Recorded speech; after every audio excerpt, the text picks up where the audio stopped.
बागडोगरा के एक लॉज में भीषण आग लगने से लॉज और एक नेत्र परीक्षण केंद्र क्षतिग्रस्त हो गया।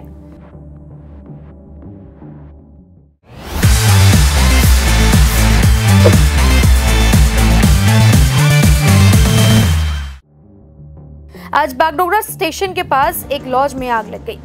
आग देख स्थानीय लोगों ने पहले आग बुझाने का प्रयास किया। इसके बाद माचीगढ़ा से दमकल की एक गाड़ी मौके पर पहुंची। बाद में नक्सलबाड़ी और सिलीगुड़ी से 2 और गाड़ियां मौके पर पहुंची और करीब 1 घंटे में आग पर काबू पाया। बताया गया है कि इलाके में बिजली नहीं होने के कारण जनरेटर चालू किया गया था। प्राथमिक अनुमान है कि आग जनरेटर से लगी होगी।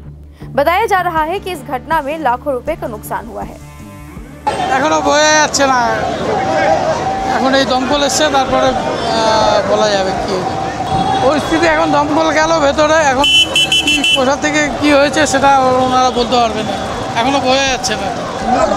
যতটুকু শোনা যাচ্ছে একটা জেনারেটরের থেকে আগুনটা লেগেছে, তাই আমি শুনেছি। আমি এলাম 2 মিনিট, এখানে লজ আছে, তারপরে আই ক্লিনিক আছে।